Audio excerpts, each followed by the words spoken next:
acceso, controlador, lazos de control, en donde había una entrada y una salida, y definíamos la función de transferencia como la relación entre la transformada de la clase de la salida y la transformada de la clase de la entrada. Lo que vamos a ver ahora son aquellos sistemas en donde hay múltiples entradas, por eso es mismo, y múltiples salidas.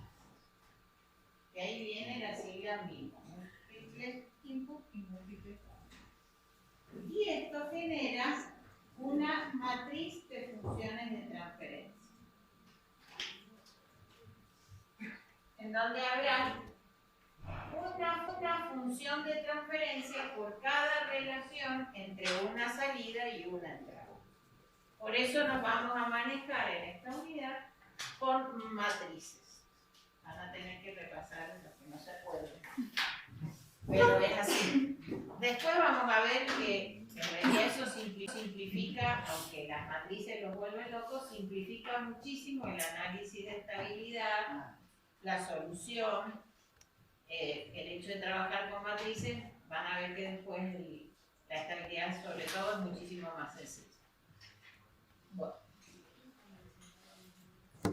¿cómo se define? Bueno, en esta unidad nos vamos a manejar con entradas, variables que definimos como entradas, variables que definimos como salidas y variables que definimos como variables de estado. Es decir, aquellas variables que son influenciadas por las entradas y que generan una modificación en la salida. Nosotros en general, cualquiera de las ecuaciones que manejábamos en lo que hemos venido viendo de teoría hasta ahora, que son sistemas que se llaman sistemas SISO, simple entrada, simple salida, esto se los llama SISO y a esto se los llama MIMO. Los sistemas SISO en general estaban definidos, que es lo que hemos visto en las primeras unidades, con ecuaciones diferenciales de primer orden, el tiempo muerto por función exponencial, pero podemos decir que en general cualquier sistema definido en el tiempo, digamos, para el caso de un sistema SISO, se puede definir por ecuaciones diferenciales. Esa ecuación que está dibujada, que está escrita ahí, es casualmente una ecuación de primer orden de tipo capacitiva autorregulada, en donde aparece el término diferencial, el término lineal y la afectación con la entrada. En el caso de la capacitancia no autorregulada, para los que antes no se acuerden, eso no existía, existía solo el término diferencial y no existía el término lineal. Y después podíamos definir una relación en la salida respecto a las variables de estado y a las entradas. En un sistema SISO, esas dos ecuaciones nos permiten definir en forma general el estado y las condiciones de entrada y salida de ese sistema.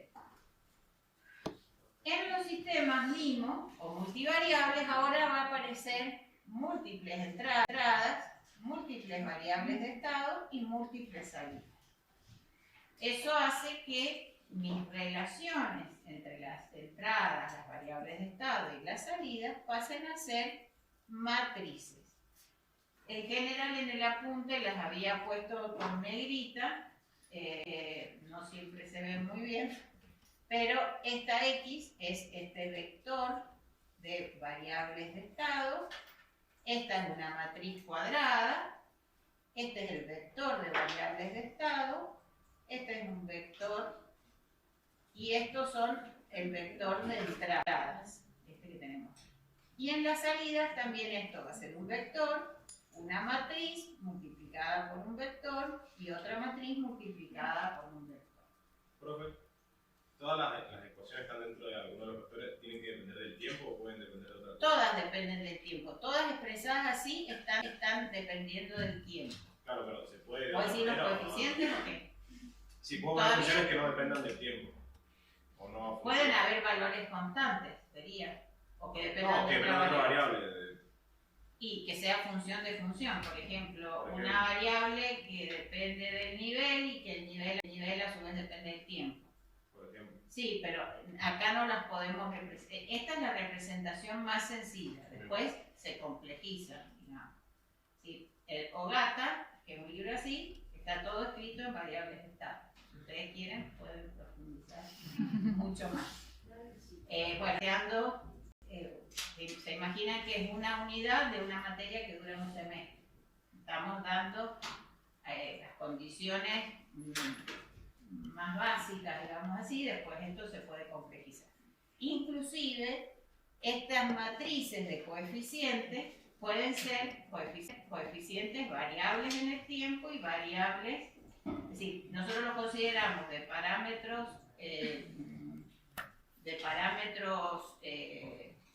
¿cómo se dice?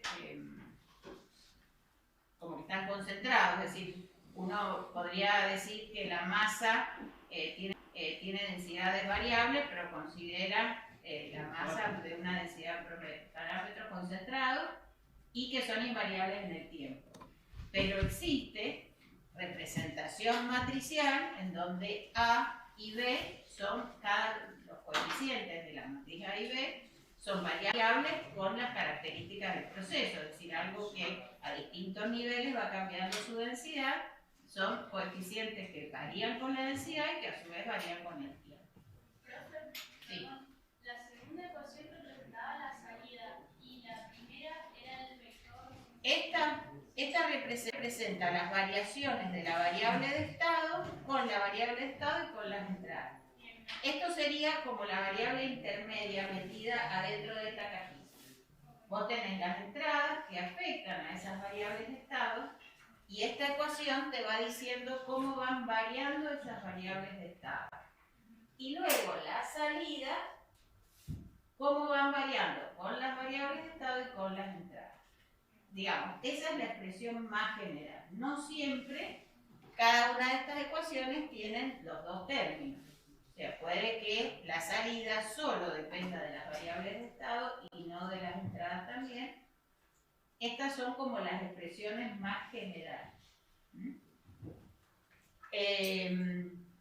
Bueno, acá hay un ejemplo, que es un ejemplo que vimos en la unidad 1, que sería un sistema de dos tanques interactuantes. Lo podemos analizar como lo vimos, planteando los balances de masa y energía en el primer tanque, luego el balance en el segundo y relacionarlos, o plantearlos desde el sistema mismo. Es lo mismo y vamos a ver que las conclusiones y todo lo que sacamos son exactamente iguales. Este es un ejemplo sencillo y a lo mejor da lo mismo resolverlo con la metodología que usamos en la unidad 1 o plantearlo a través de sistemas mismos. Pero cuando tengo un sistema de orden superior, en donde tengo que plantear 5 ecuaciones diferenciales, una para cada bloque dinámico, y luego interrelacionarlas y resolver un sistema de quinto orden, es mucho más complejo utilizando la metodología de la unidad 1 que usando sistemas mismos. Si yo acá les estoy explicando cómo quedarían esos conjuntos de ecuaciones a partir del sistema de segundo orden, que es sencillo, pero esto se extiende a sistemas de orden superior. Bien, ¿cómo vamos a plantear esto?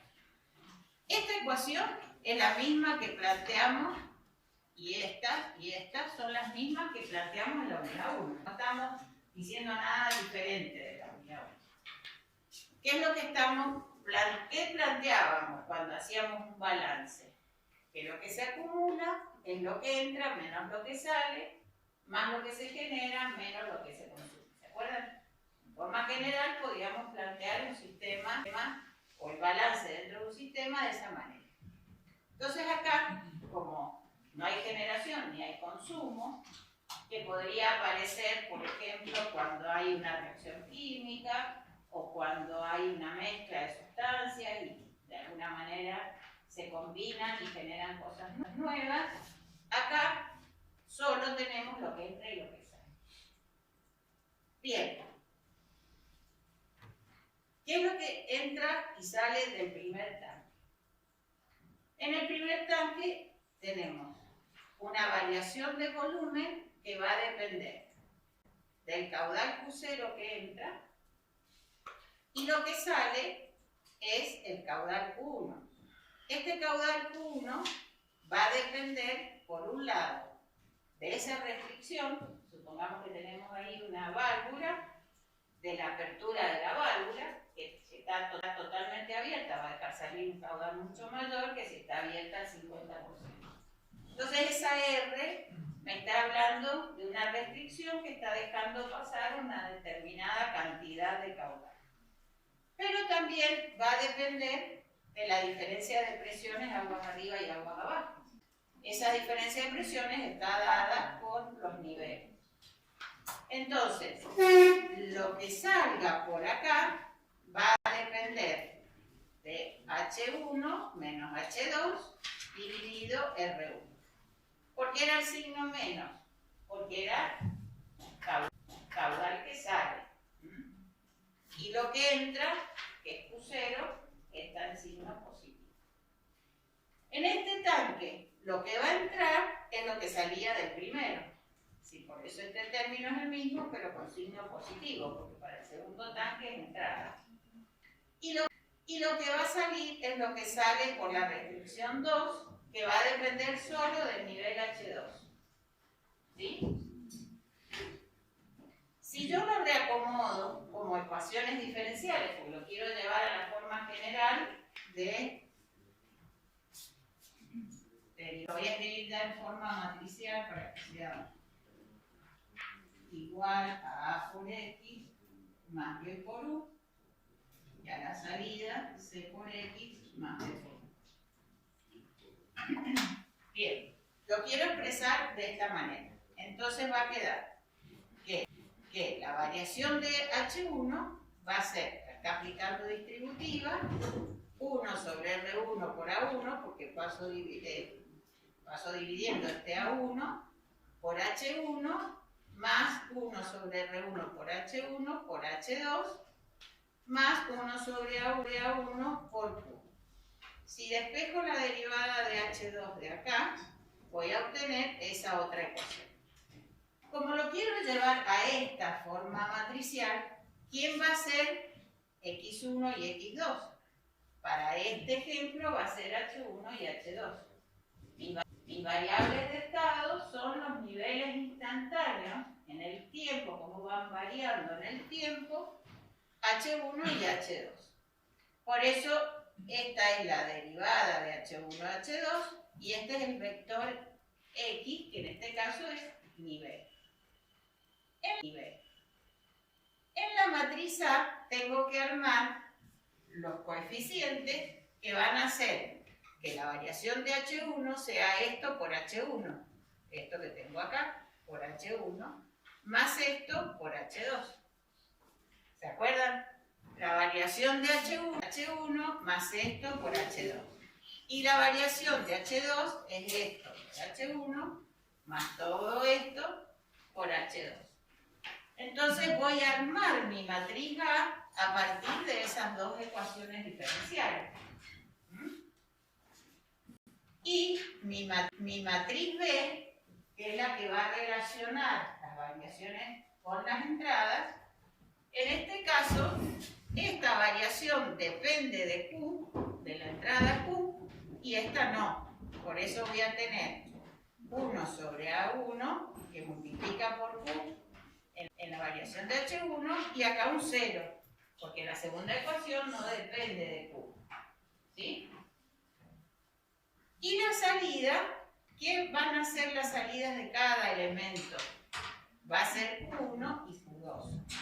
Q1 es de esta expresión menos H1 sobre R1 menos H2 sobre R1. 1 R1 por H1 y menos 1 por R1 por H2. Y Q2, que es la salida de este tanque, es H2 sobre. Entonces, voy a tener 0, porque no depende de H1, y 1 sobre R2 por H2. Fíjense que con la ecuación diferencial que habíamos obtenido en la unidad 1, hemos encontrado nuestras dos ecuaciones diferenciales matriciales que la representan. ¿Entienden el concepto de representar matricialmente? Lo único que estoy haciendo es concentrar en una única expresión matricial n ecuaciones diferenciales de orden 1. Cualquier representación mimo es armar una ecuación matricial con las n ecuaciones diferenciales de primer orden.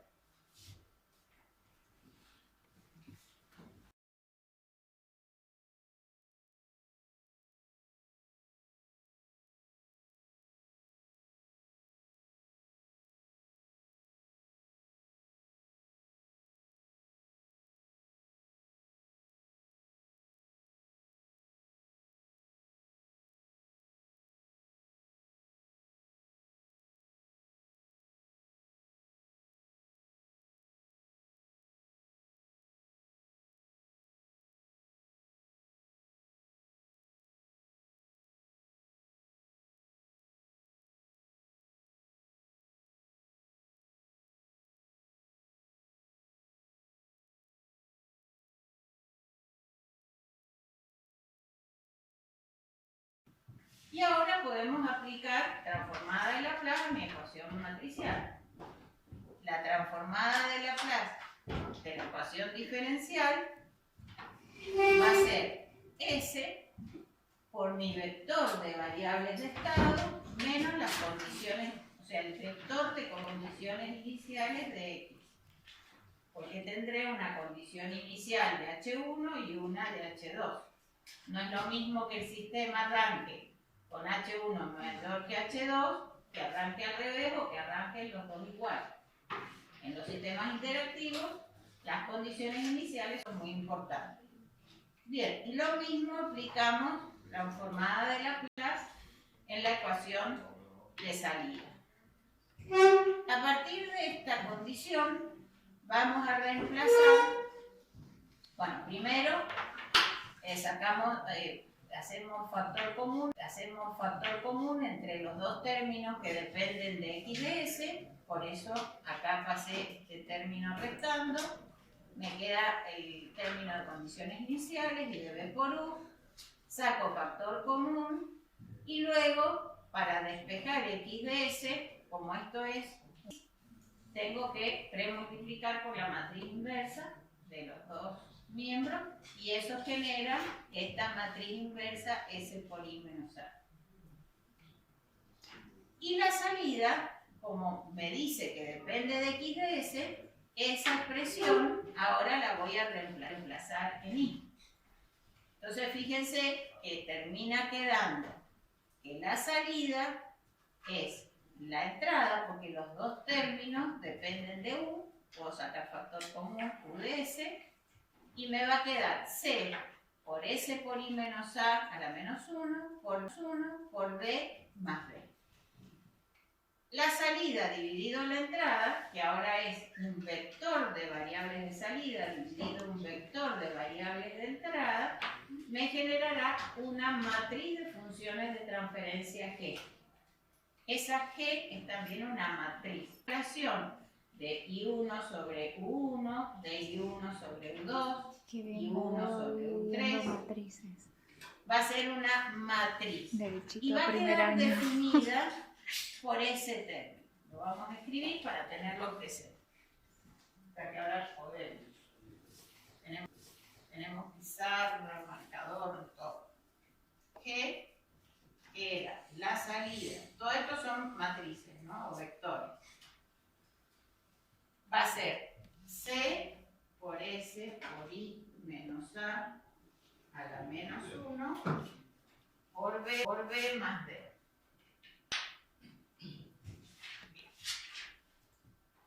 ¿Qué habíamos dicho en la unidad 2, por allá, y la unidad 3, respecto del análisis de estabilidad? ¿Cómo analizábamos estabilidad en los sistemas SISO?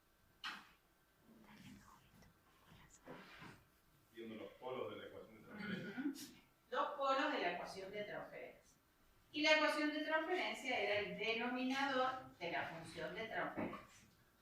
Bien, si miramos esta expresión, ¿qué tendremos como denominador? O sea, tenemos que buscar un denominador al cual sacar los polos. Las matrices inversas se pueden calcular como la adjunta dividido el determinante. Si yo reemplazo esa matriz S por I menos A a la menos por la adjunta dividido el determinante, me genera en el denominador el determinante de S por I menos A. Por lo tanto, en los sistemas mismos, mi ecuación característica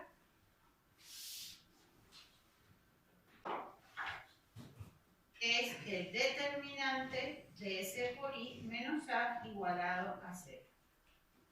Fíjense qué sencillo. Simplemente de hacer S por I menos A lo igualo a 0, saco los polos y puedo analizar si ese sistema mismo de n ecuaciones diferenciales es estable o no. Ahí ya tenemos una primera cosa que nos ayuda. Vamos a mirar este esquema, qué es lo que nos está representando.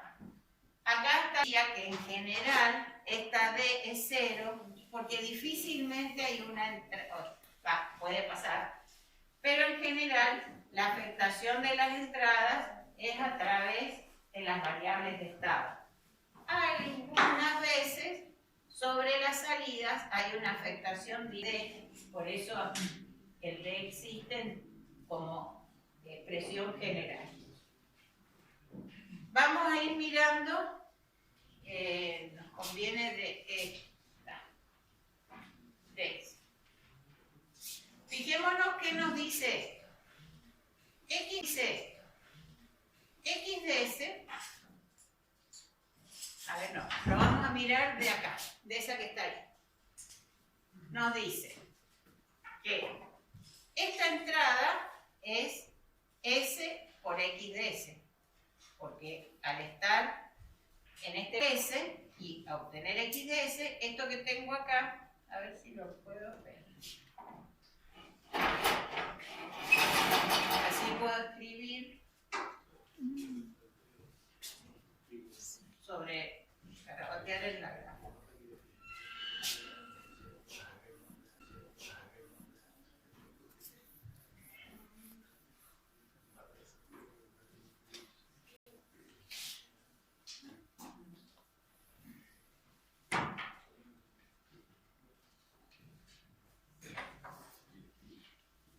Esta variable que tengo acá es S. Cuando divido por S me queda X de S. Y esta variable que se realimenta acá es A por X de S. Fíjense que yo ahí tengo una resta entre S por X de S y A por X de S y le estoy sumando X0. O puedo mirar que, a ver, vamos a hacer al revés. Esta salida es la suma de A, de esta y de esta. Entonces, mire acá. Si yo este término lo paso sumando, S por X de S es A por X de S más la condición inicial más B por U. Quizás así más fácil de mirar. De acá paso este término sumando y me queda que S por X de S es la suma de esto que entra y de B por U. Esto sería B por U de S. Bien. Luego, la salida, si yo vi en esta expresión, es X por C, que es este término que sale acá, más U por D, que es esto que se realimenta de acá. Entonces la salida es X de S por C más D por U. Ese bloquecito está representando en forma general el el modelo de cualquier sistema matricial de orden n. ¿Entienden cómo estamos analizando? Lo que estamos representando en definitiva es de la primera ecuación, de esta y la salida.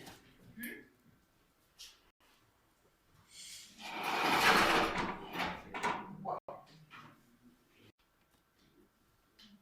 Supongamos que tenemos este sistema de segundo orden. Vamos a ver, analizar la estabilidad. Acá a partir de la expresión general de recién, le hemos dado valores numéricos a las restricciones y hemos encontrado nuestra matriz A, nuestro vector B, y vamos a encontrar la ecuación característica. Determinante de S por I menos A es S, el I, ¿se acuerdan que es la matriz de identidad? Menos A, ¿qué tenemos que hacer? Medios. S por 0, no me quedaría S. S por 0, no me quedaría S acá. Y S por 1, menos 3 medios, me va a generar, ¿ven? Que en nuestra matriz S por I menos A, aparece la S solo en la diagonal. S por I menos A, aparece la S solo en la diagonal principal. El determinante, ¿cómo se calculaba? El producto de esto por esto menos el producto cruzado. Nos va a quedar una ecuación diferencial una ecuación algebraica de segundo orden. De esa expresión de segundo orden podemos encontrar las raíces que nos va a dar menos 1 y menos 2. Conclusión, el sistema es estable porque las dos raíces que obtenemos de nuestra ecuación característica son raíces con parte real negativa. ¿Se acuerdan que en los sistemas macizos, siempre que la parte real sea negativa, ya sea real pura o compleja conjugada, me generaba envolventes decrecientes.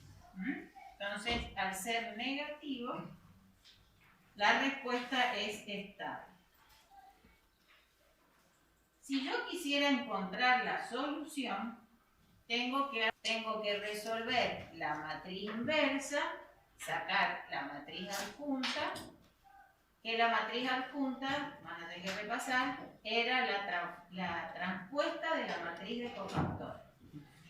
Es decir, primero sacamos la matriz de cofactores, la transponemos, todas las columnas se transforman en filas o las filas en columnas, eso me genera la matriz transpuesta y voy a obtener, esta es la matriz S.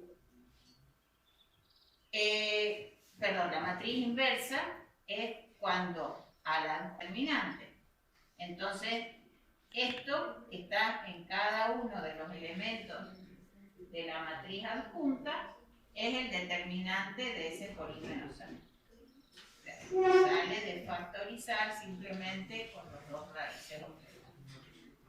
¿Cómo vamos a encontrar en todo sistema de primer orden, simple, ciso o mimo, siempre hay un transitorio y una solución particular?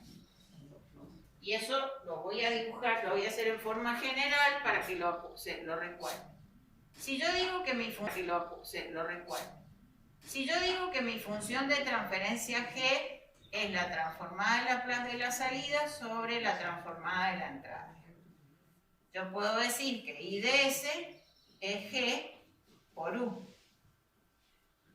Y puedo decir que I de T es la antitransformada de I de S. ¿Sí? Por lo tanto, es la antitransformada de G por U. Lo que no se ve mucho. Lo estoy tapando. I de S, G por U, sale simplemente de despejar de la función de transferencia. I de T es la antitransformada de I de S. Por lo tanto, I de T también es la resolvíamos esta antitransformada. Es la antitransformada de términos que vienen de G. Pongámosle S más P1, S más P2, S más P3. Estos términos más P3. Estos términos vienen de G, que podemos llamar A, B y C. Y hay otros términos que van a venir de U. O sea, lo que estamos haciendo de U. O sea, lo que estamos haciendo para antitransformar es factorizando. ¿Sí? Factorizo G en el orden que sea y factorizo U. Si es una entrada de escalón, tendré un solo factor S. Si es una rampa, tendré... Volvemos otra vez a la unidad 1 y 2. Y a esto le vamos a llamar S más A y S más B. Y acá le voy a poner C1 y C2 para diferenciar los que vienen de las entradas y los que vienen de G. Estos términos son los que me van a dar... Sí.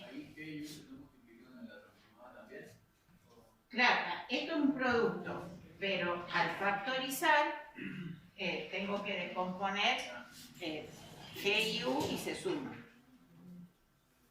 Esta primera parte es función de G, es función de la función de transferencia. Y esta parte, que es la solución particular, por eso se llama particular. Si yo tenía un sistema de primer orden y generaba un cambio de escalón, ¿cómo era la salida? Exponencial y después un escalón. Hasta acá tenía esta función e a la menos t sobre tau, que era así porque G era de primer orden. Si fuera de segundo orden, esto cambiaba y era así. El transitorio, y eso se lo tienen que grabar a muerte, el transitorio depende de la función a muerte. El transitorio depende de la función de transferencia, de la forma, de las características que le da la función de transferencia. Y la segunda parte, que es la particular, depende de U. Esta se estabilizó porque U se estabilizó. ¿Qué pasaba si yo tenía una rampa? Si yo tenía una rampa, tengo un transitorio exponencial y después una rampa. Siempre hay una parte transitoria que depende de G y una solución particular. ¿Claro? Acá ese análisis es igual. ¿Qué hacemos al principio? La ecuación homogénea es la solución transitoria, que es cuando consideramos U igual a 0. Si le estamos mirando solamente la función de transferencia. Y acá la función de transferencia está representada por S por I menos A. Entonces, ¿qué es lo que miramos de aquí? Y que como yo tenía dos polos, menos 1 y menos 2, la solución, polos, menos 1 y menos 2, la solución es una suma de exponenciales elevadas a menos 1 y menos 2. Esta parte, cuando el tiempo pase, va a desaparecer. Es esa parte de ahí. Solamente la solución particular. Por eso acá lo que estamos mirando es solo el transitorio. En la solución homogénea estamos analizando solo el transitorio. Y ese transitorio vemos que al igual que acá el sistema que es de segundo orden, que tiene dos raíces, menos 1 y menos 2, ese transitorio está dependiendo de menos 1, e a la menos 1 por t y e a la menos 2 por t. pero depende de X1 y de X2. ¿Por qué? Porque la salida X1 va a ser esto por X1 más esto por X2. Es decir, las dos variables están afectando en esa salida. Hay un sistema interactuante que antes lo representaba.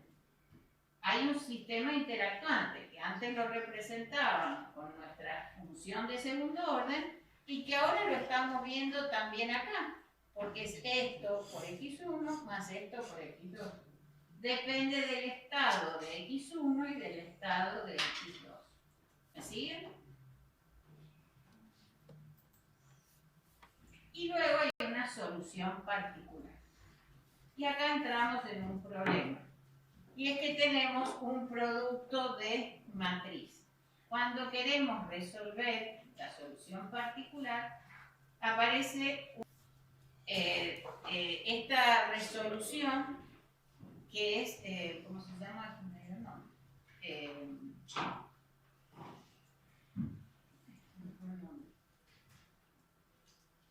Acá tiene algunos errores, que esto es un paréntesis notable, que lo he corregido. Bueno, integral de convolución. Para resolver este caso hay que aplicar integral de convolución. No lo tomamos, está resuelto en Ogata, expliquen que hay una solución homogénea y una solución particular. ¿Por qué no me corto las venas por la demostración de integral de convolución? Porque a los fines de estabilidad de nuestro lazo de control me interesa la solución homogénea. Sí, la solución homogénea es la que en control nos interesa porque es la que me define en el transitorio si la respuesta se va a amortiguar, va a mantener una oscilación permanente o se va a volver inestable. Por eso lo aclaro. Esto es la demostración de cómo sería para el sistema matricial. Es la demostración de cómo sería para el sistema matricial la resolución de la solución particular. No la tomo al desarrollo, pero sí el concepto. Tiene que quedar claro que siempre hay una solución homogénea y una solución particular. Este tema es la solución homogénea y una solución particular. Este tema, en los finales, lo tienes que explicar y me lo tienes que explicar bien. Sin la demostración, pero bien. Bueno, fíjense acá hay un ejemplo. ¿Qué pasa en un sistema? Fíjense acá hay un ejemplo. ¿Qué pasa en un sistema de segundo orden, un sistema masa resorte amortiguador? ¿Quiénes serían, en este ejemplo, mis variables de estado? Una variable de estado va a ser la posición. O sea, cuánto se haya desplazado ese conjunto o esa masa. La primera va a ser X. Y la segunda variable de estado va a ser la velocidad. Si yo quisiera conocer en cada instante la posición de ese conjunto masa-resorte, ¿qué necesito? Está estirado, si está comprimido, si está en la posición de reposo. Y además necesito saber si se va estirando la velocidad para allá, para acá, o si la velocidad es cero. Es decir, las dos variables yo las necesito conocer para conocer el resorte amortiguado. Y tengo que llevar esto a esa forma. A ver, háganlo. Se quedan calladitos. Estamos todos charlando. Quiero que lleven esa expresión después de y X2 va a ser la velocidad por la derivada de X1 a la forma matricial. Si quieren pueden pasar aquí en el pizarrón, con el duro, o quieren hacer solo. Quiero verlos trabajar.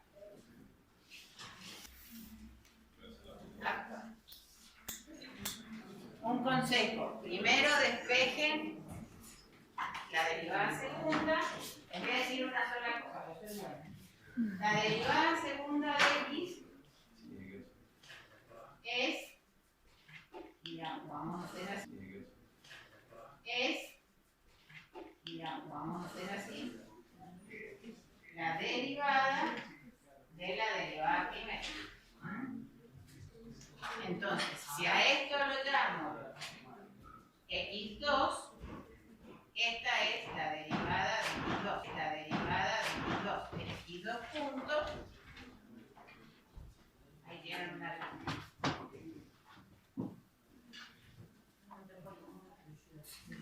¿Por qué está cerrado?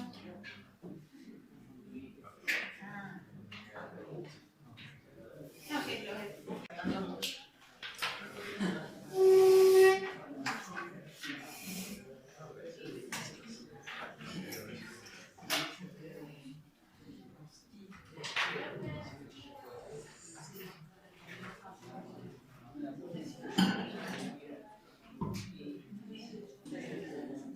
Puede ser que no nos llame. ¿Qué? Como estoy grabando, no quiero tocar nada. No. Ah, porque está en clase.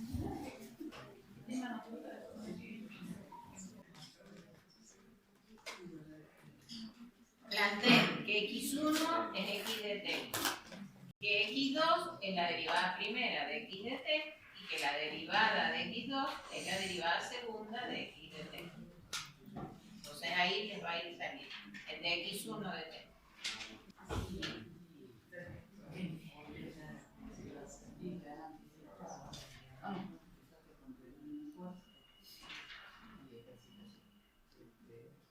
¿Y qué más que tu tema de la semana que viene? Todo mi 8. Todo mi 8.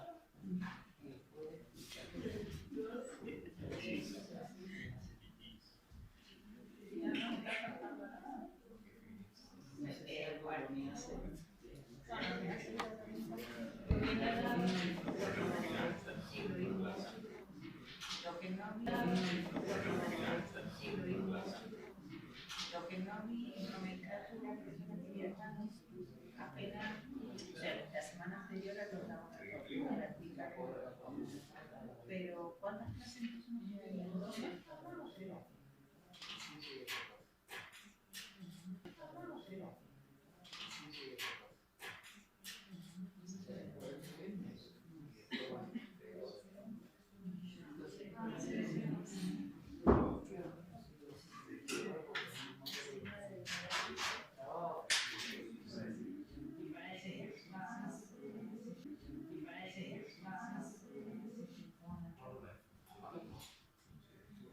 Han sacado la PC, por ejemplo, que tenía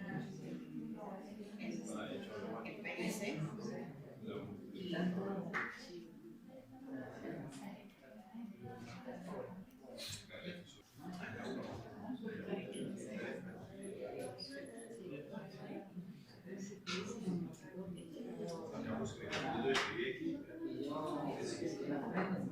Y alguna cosa que no me acuerdo cómo es, aparte de que ¿sabes qué? No va a matar las claves para el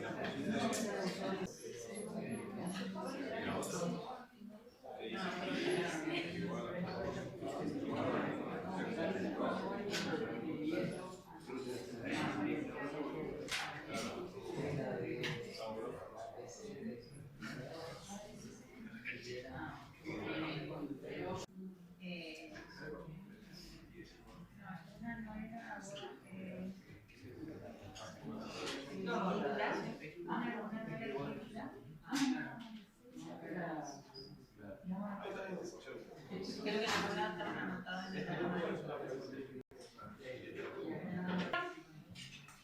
¿Cómo lo hicieron? A ver. Los que lo hicieron. ¿Se animan a pasar a explicar? Sí, claro. Esta parte, digamos, ustedes tienen que aprender a llevarlo a la forma matricial.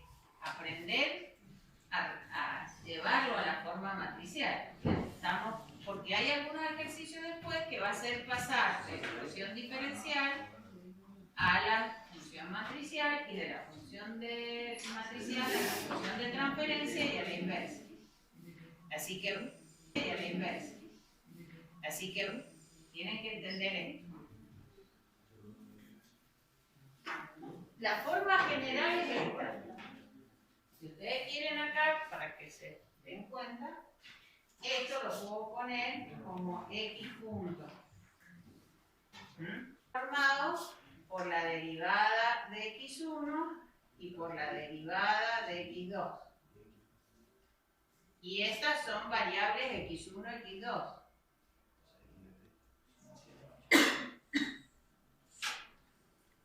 ¿Sí? Entonces, pensando en a una derivada de x1 y a una derivada de x2. A x1 lo llamamos, o sea, a x la llamamos x1. Y llamamos x2 a la derivada de x1. Entonces, la derivada segunda más x2.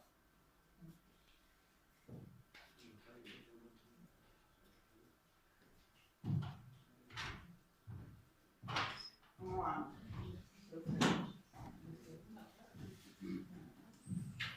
Y la segunda parte, La parte de porque x2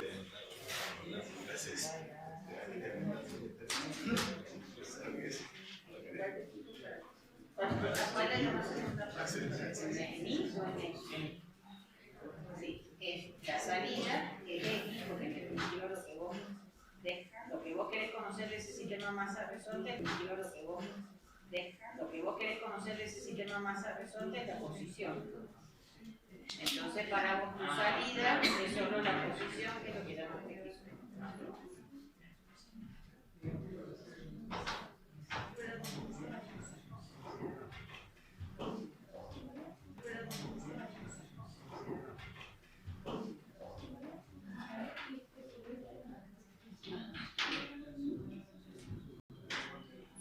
Sé que hay muchos que están en otras materias, pero acá vienen las menores.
Se llama también feed forward o acción recalculable. Acción recalculable. Por ahí la semana que viene vamos a empezar relación y cascada.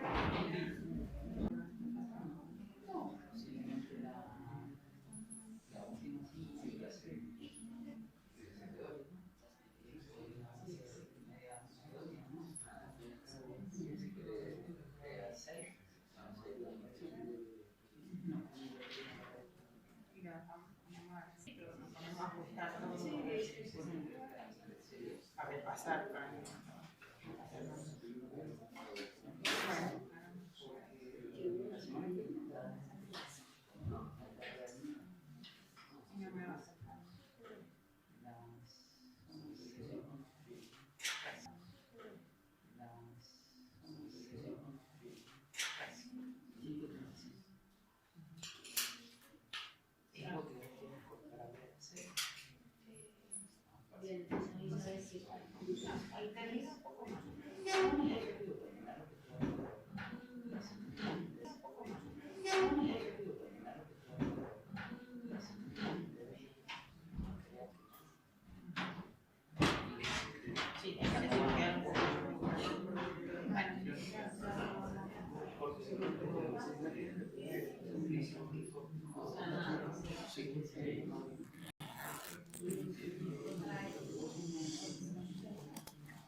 Bueno, a ver, leamos esto. La derivada de x1 no depende de x1 y depende de x2.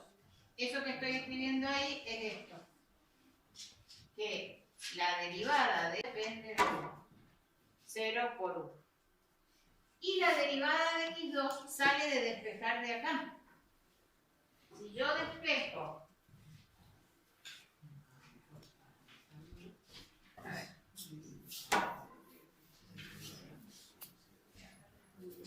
dar el ojo a escribir el sistema multivariado. La derivada segunda de x respecto del tiempo es 1 sobre m. Perdón, vamos a hacerlo al revés. F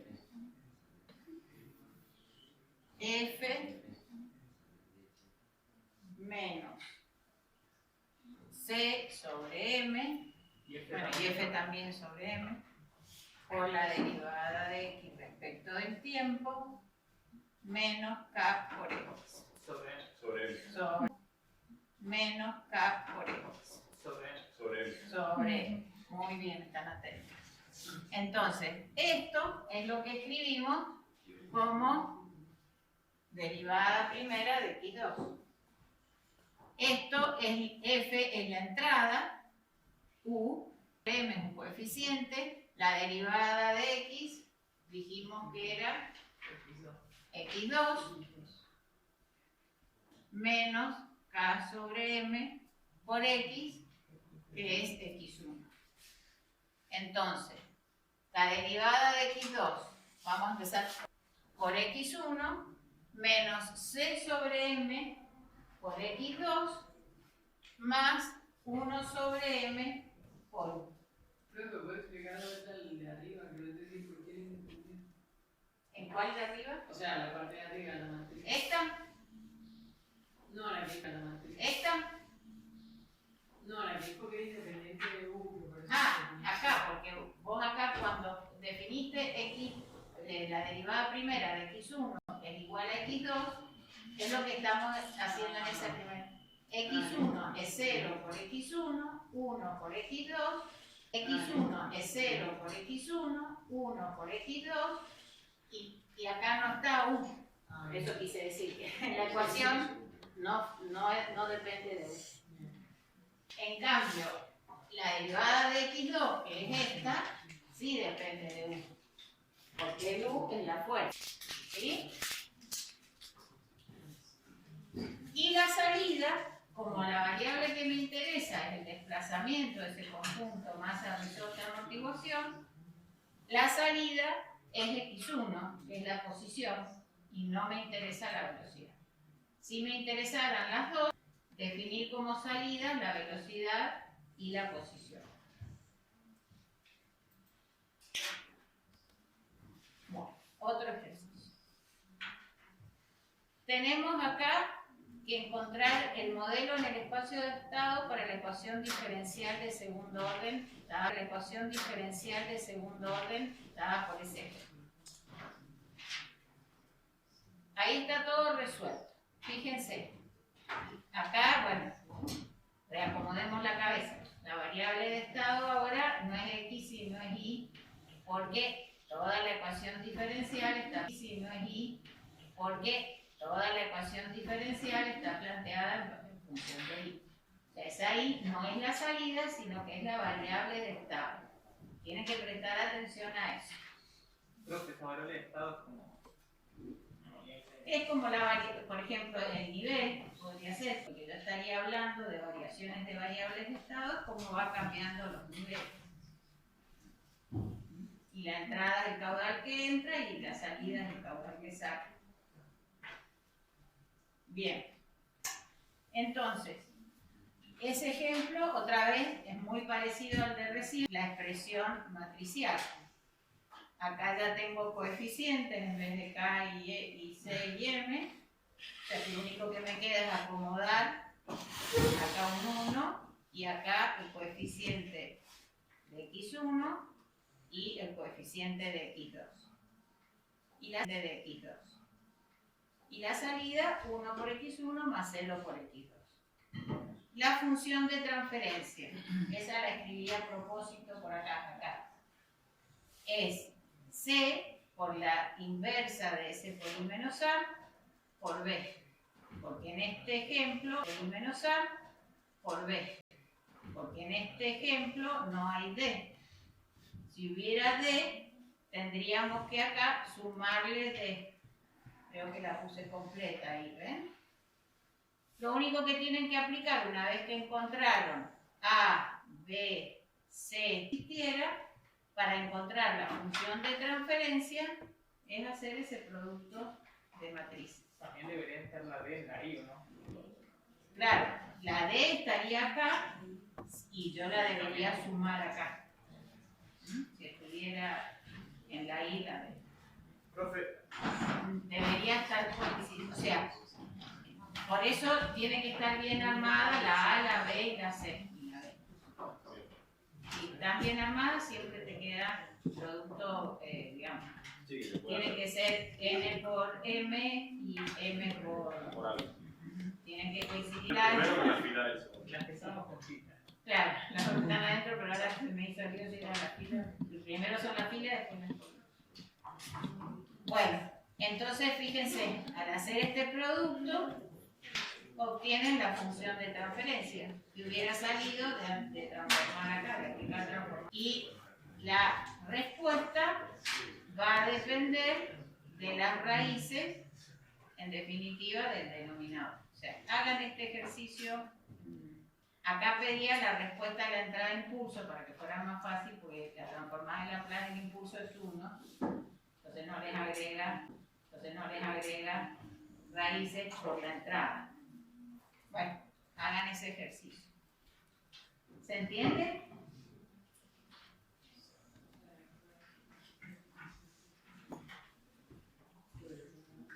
Hagamos un recreo hasta las 6, así descansa.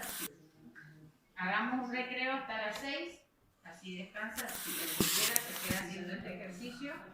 Se está quedando bastante, pero vamos a hacer un recreito acá, 15 minutos, y en 15 minutos volvemos y termino un poco más.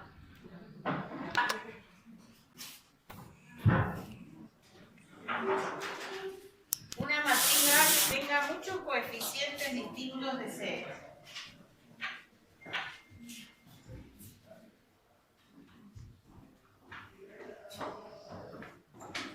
Yo acá tengo una matriz A.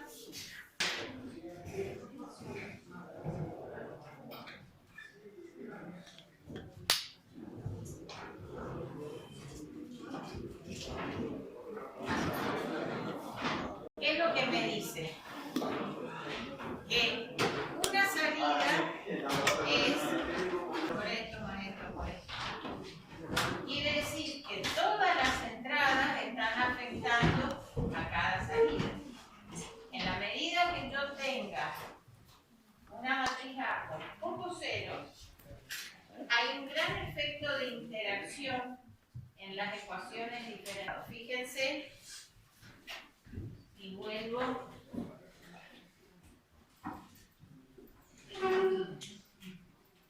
al ejemplo. Acá. ¿Qué me dice esto?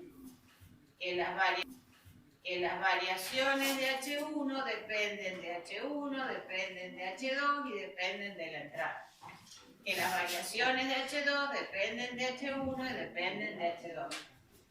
Esa interacción hace que sea muy difícil imaginar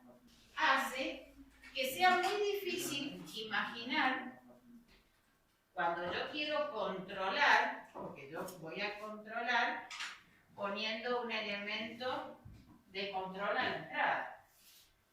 y voy a medir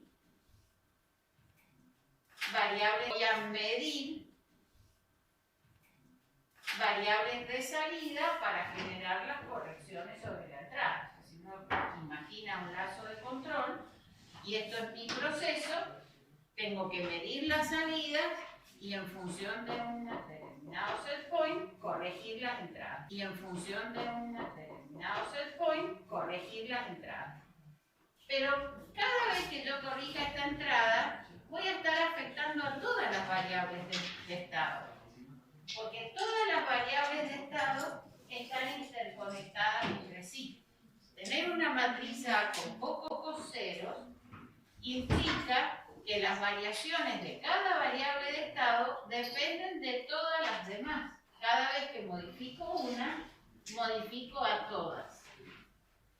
Entonces, si yo quiero analizar cómo voy a medir las variables de estado, me convendría una matriz A que sea lo más diagonal posible, o por lo menos que tenga muchos ceros. Entonces, lo que vamos a hacer ahora es encontrar, pero que sea lo más diagonal posible. Y este paso intermedio es lo que después me va a servir para analizar controlabilidad y observabilidad. Entonces veamos. Esa es mi ecuación. Estoy considerando un sistema libre. Estoy pensando en la solución homogénea, sin entradas. Si yo aplico una transformación para pasar de una variable de estado a otra que vamos a llamar variable de estado modal, en la cual la idea mía es que la matriz A que relacione a las variables de estado modales sea una relación lo más desacoplada posible. ¿Qué significa que sea desacoplada? Que si mi matriz A lograra que fuera una diagonal, o sea, una matriz diagonal, una matriz diagonal, la variación de x1 dependería de x1, pero no dependería ni de x2, ni de x3, ni de x4, ni de x5. Porque aunque variara x2, x3, x4, x5, en la variación estarían multiplicadas x2, x3, x4, x5, en la variación estarían multiplicadas por ceros. Esa es la idea de lo que yo quiero lograr diagonalizando la matriz A. Entonces, voy a buscar vectores que a partir, variables de estado que a partir de una transformación logre que esto d a la menos 1 por a por t sea una matriz diagonal, o por lo menos lo más diagonal posible, con la mayor cantidad de ceros posible. ¿Qué característica tiene? Que esta matriz va a tener los mismos autovalores, o los mismos valores propios que A. Si yo hago el determinante de S por I menos A, o el determinante de S por I, tiene los mismos valores propios. Por lo tanto, si tiene los mismos valores propios, tiene la misma solución en el tiempo. Porque, ¿se acuerdan que cuando antitransformábamos, la solución, la variación de x1, x2, x3, genera menos 1 por t y llega a la menos 2 por t, en el ejemplo que vimos, que eran los conos. Entonces, esa es la idea de aplicar esta transformación. Acá tenemos un ejemplo. Ahí tenemos un sistema de tercer orden. ¿Cómo sería la matriz B a escribir? Si yo digo que la variación de x1 depende de 1, la variación de x2 depende de u2, la de x3 depende de u3. Sería una matriz identidad. No está escrita, pero hay que acordarse que ahí sería una matriz B identidad. ¿Qué hacemos acá? Primero, estamos encontrando el determinante de S por I menos A. Como es un sistema de 3×3, una matriz A de 3×3, la ecuación características, un sistema de tercer orden. Voy a tener tres raíces, de tercer orden. Voy a tener tres raíces, -1, -3 y -5. A eso le llamamos autovalor o valores propios. Para encontrar la matriz de transformación, esto también es álgebra, por ahí se han olvidado, para encontrar la matriz de transformación, ¿qué teníamos que hacer? Con cada autovalor, encontrar el autovector que después forma la matriz de transformación T. Entonces, para P1, para el primer polo, escrita al revés, pero es lo mismo. Yo esto lo puedo escribir como A menos S por I determinante. Es lo mismo. Entonces está escrito así. A menos en S, reemplazo por el primer polo y voy a encontrar el vector B1. Nos va a dar un sistema indefinido, indeterminado. Porque lo que nos da es una dirección en el espacio. Muy bien. Entonces, ¿qué es lo que nos da entre los tres parámetros para el primer autovector? Esto se llama autovector, que es el que corresponde al autovalor -1. Hago lo mismo para el segundo autovalor, para P2 igual a -3, voy a encontrar, y para -5 voy a encontrar. Con esos tres autovectores formo mi matriz de transformación T.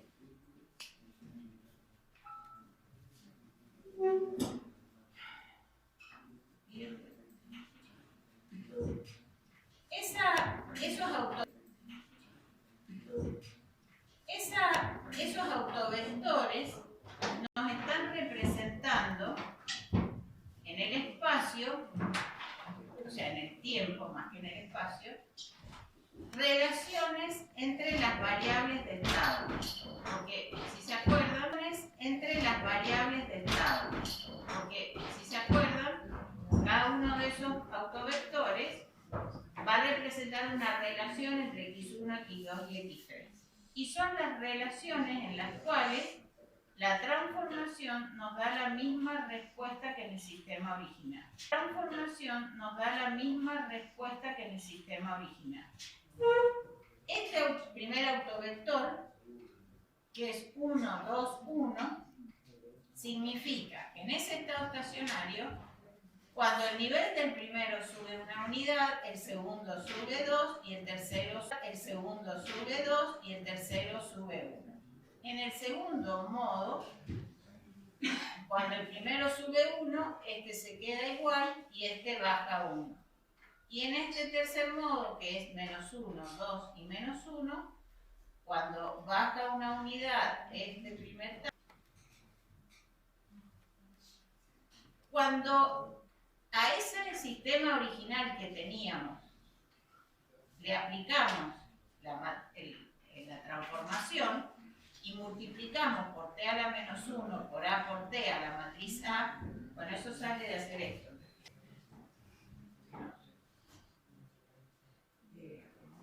Voy a borrar acá para estar más en el medio y que vean lo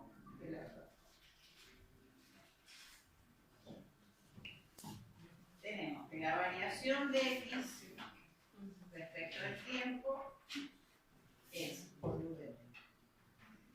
cuando este x de t lo reemplazo por t por x, le ponemos un asterisco para representar la variable modal, esto va a quedar derivada de t respecto del tiempo igual a a por t por x asterisco más b por premultiplico por t a la -1 y me va a quedar en la derivada de x asterisco 1 y me va a quedar en la derivada de x asterisco de t respecto del tiempo es t a la -1 por a por t por x asterisco más d a la menos 1 más d a la menos 1 por b por u de t. Por u de t. Esta es la que voy a tratar, la voy a llamar matriz lambda, y es la que voy a tratar de generar una matriz lo más diagonal posible, y de t, que es c por x de t más d por u. Cuando reemplazo a x por x asterisco, me va a quedar c por t por x asterisco más, y esta es la otra matriz que me va a interesar. Bien. Esto que he escrito ahí es esta misma que estoy escribiendo acá. Que sale, ahí le he puesto un cerito porque me costaba mucho poner el asterisco. Ahí le he puesto un cerito porque me costaba mucho poner el asterisco. Pero esto sería las variaciones de las variables modales, una vez aplicada la transformación, va a quedar afectada por una matriz A que se transformó en una matriz diagonal, por los vectores de estado, matriz diagonal, por los vectores de estado modales, t a la menos 1 por b, que es el 1/4, o sea, todo esto incluido el 1/4, y el vector 1. Y la salida, que va a ser c por t por x asterisco. Ahora vamos a analizar qué nos dice. Esta forma de representar se llama diagrama. A ver, primero, nosotros acá, esto se llama diagrama de bloque. En un diagrama de bloque están las funciones de transferencia y que relacionan entradas con salidas. En el diagrama de flujo de señal, que es eso que está dibujado ahí, de flujo de señal, las variables con flechas, las funciones de transferencia, y con otro nodo, la otra variable. Es decir, es un diagrama muy parecido al diagrama de bloque, pero identifico con nodos a las variables de estado y con flechas. Vamos a ver que tiene sus ventajas este diagrama de flujo.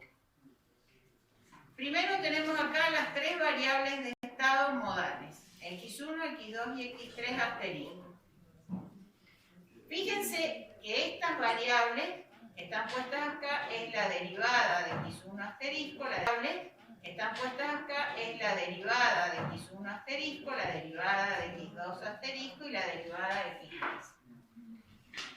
x3. La relación que une esto es la integral, digamos, la inversa de la derivada. Y después, lo que yo voy a representar, acá es cada una de estas líneas. Leamos qué dice acá. Que la derivada de x1 asterisco es menos 1 por x1 más 1/4 por u1 más 1/4 por u1 más 1/4 por u2 más 1/4 por u3. Y eso es lo que he puesto acá. La derivada de x1 es menos 1 por x1 más 1/4 por u1 más 1/4 por u1 más 1/4. ¿Ven que ahí dice 1/4, 1/4 y 1/4? Si acá estoy poniendo que a esto le estoy sumando 1/4 por u1, le estoy sumando 1/4 por u2 y le estoy sumando 1/4 que sigue. La derivada de x2 es menos 3 por x2 más 1/4 por 2 sería 1/2 por u1, 0 por u2 y 1/2 por u3. Por x2, 1/2 por u1 menos 1/2 por u2, acá estaba el signo, es positivo. Y fíjense que u2 no está conectada con la derivada de x2. Porque ahí aparecerá la derivada de x3 en menos 5 por x3 más menos un cuarto por 1, menos un cuarto por 1, un cuarto por u2 y menos un cuarto por u3. Que u2 no está conectada con la derivada de x2. ¿Qué quiere decir eso físicamente?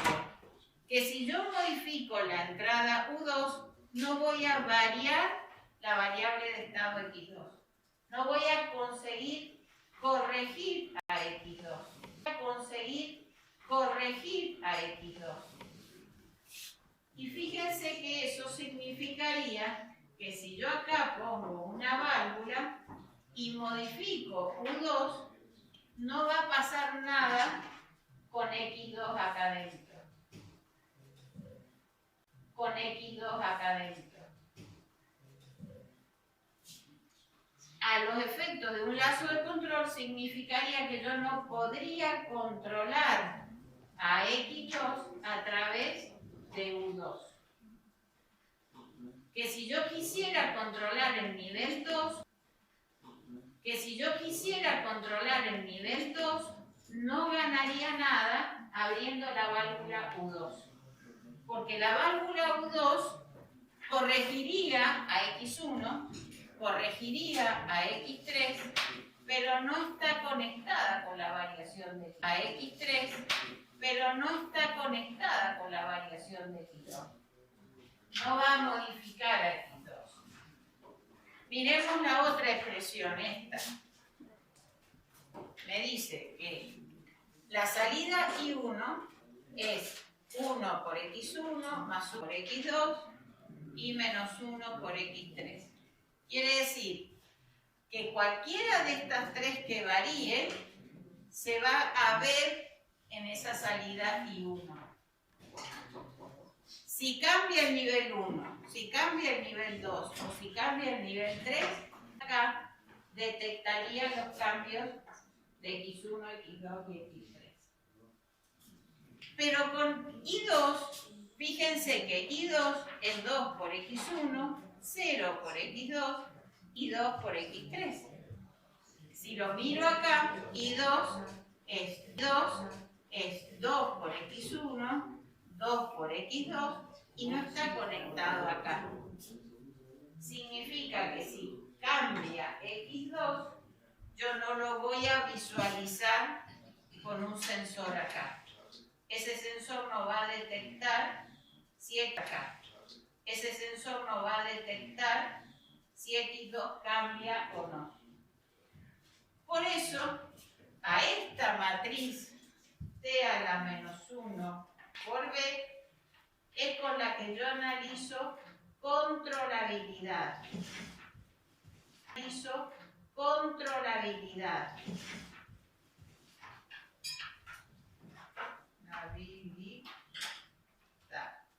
¿Por qué? Porque estoy analizando a través que tenga un 0 o no la matriz T a la menos 1 por B, cuáles variables de la matriz T a la menos 1 por B, cuáles variables de estado se pueden controlar desde una entrada. Y en esta matriz C por T voy a analizar observabilidad.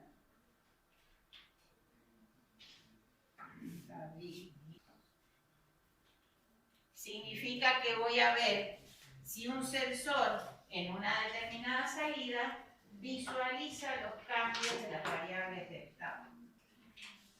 Por eso este diagramita es bastante más claro cuando yo analizo controlabilidad, en donde es más difícil mirar esas relaciones.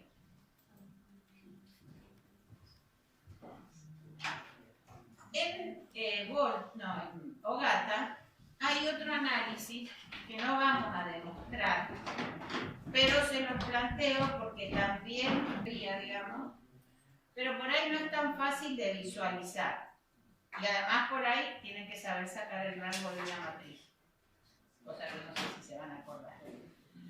Pero lo que plantea Ogata es que para analizar observabilidad yo tengo usando C, la matriz C, después la matriz C por A, y el rango de esa matriz que obtengo, acomodando así los productos de C por A cuadrado, si tiene el rango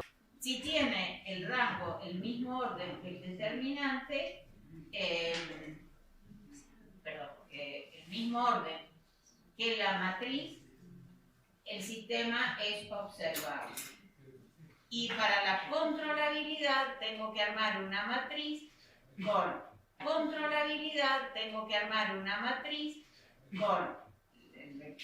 la matriz o vector B, el A por B cuadrado, y de esa manera armo una nueva matriz a la cual también, si el rango coincide con el rango de la matriz que se ha formado, el sistema es controlado. Eso está en Ogata y está en mucha bibliografía. Se los planteo, es otra forma de analizar, pero a mí me parece más clara cuando uno lo mira desde este diagrama de flujo de señal. Al ver que esto no está conectado, nos está mostrando que el análisis de esa matriz T a la menos 1 por B cuando tiene un C significa que no hay una relación o una conexión entre la variable de entrada y la variable de estado.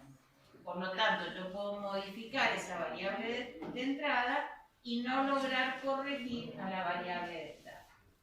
Y lo mismo con la conexión que habría la vista desde tener un 0 o no en la matriz C por D.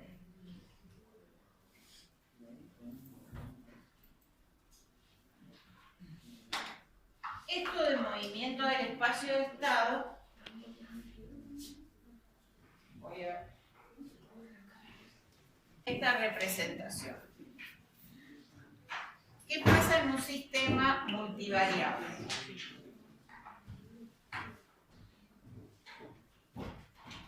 Yo puedo graficar cómo varía X1 en el tiempo en un plano circular al pizarrón.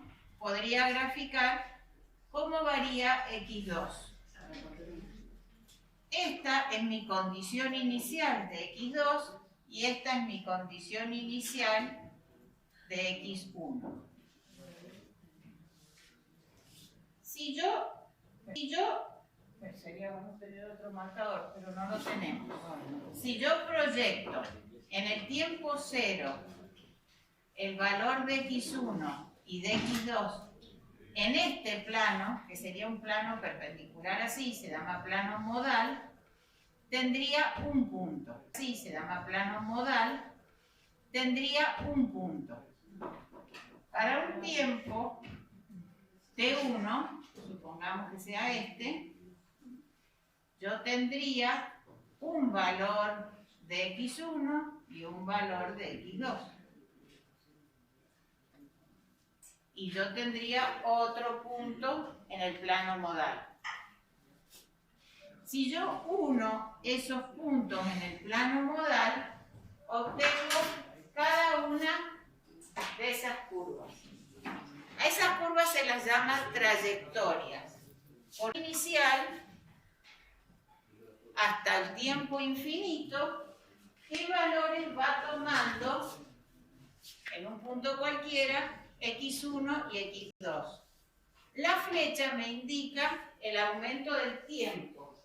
Entonces quiere decir que a medida que el tiempo aumenta, las variables X1 y X2 van tomando valores desde acá, acá, y en este caso converge a un origen. Ese origen, en teoría, es el set point. Quiere decir que si convergen esas trayectorias, tanto X1 llega a su set point como x2 llega a su set point. Y cuando ambas variables, x1 y x2, convergen en el origen, es porque ambas llegaron a su set point. Y acá pueden pasar diferentes cosas. Fíjense, en este ejemplo tengo un caso en el que tengo dos polos, que es menos 1 y un polo que es menos 2.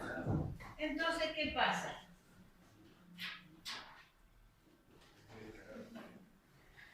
¿Sería suficiente una sola curva? O sea, ahí estoy hablando de una matriz A, era esos dos polos, menos 1 y menos 4. Pero ¿por qué tengo muchas curvas? Porque depende de las condiciones iniciales. Muy bien. Cada una de estas curvas arranca en una condición inicial diferente.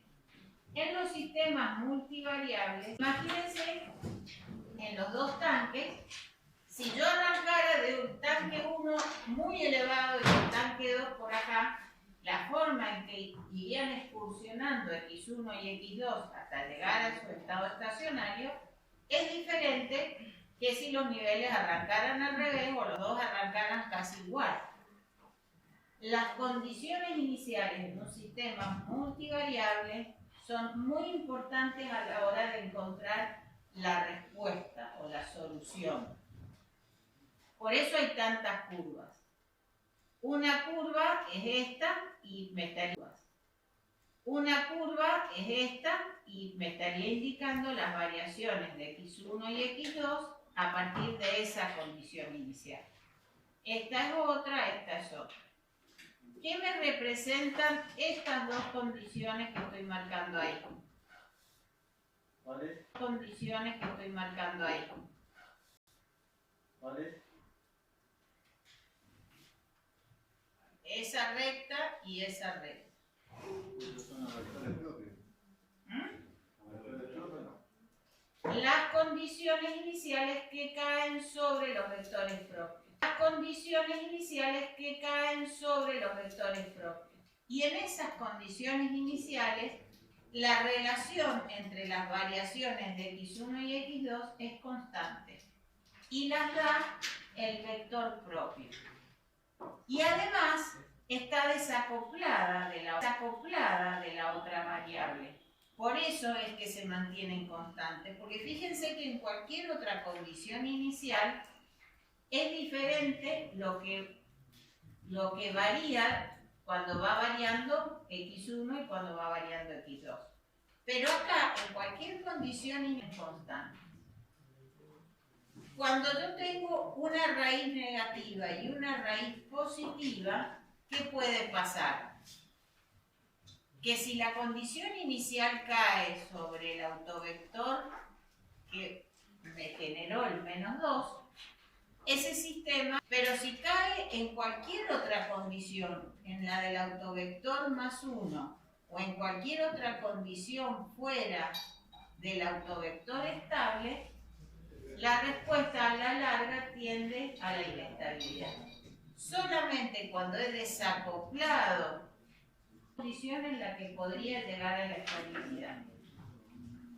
En este caso, que los dos polos, los dos autovectores tienen parte real positiva, cualquiera sea la condición inicial, lo que le pasa al sistema es que se va, digamos, exponenciales, creciente, y por eso la respuesta se va al infinito.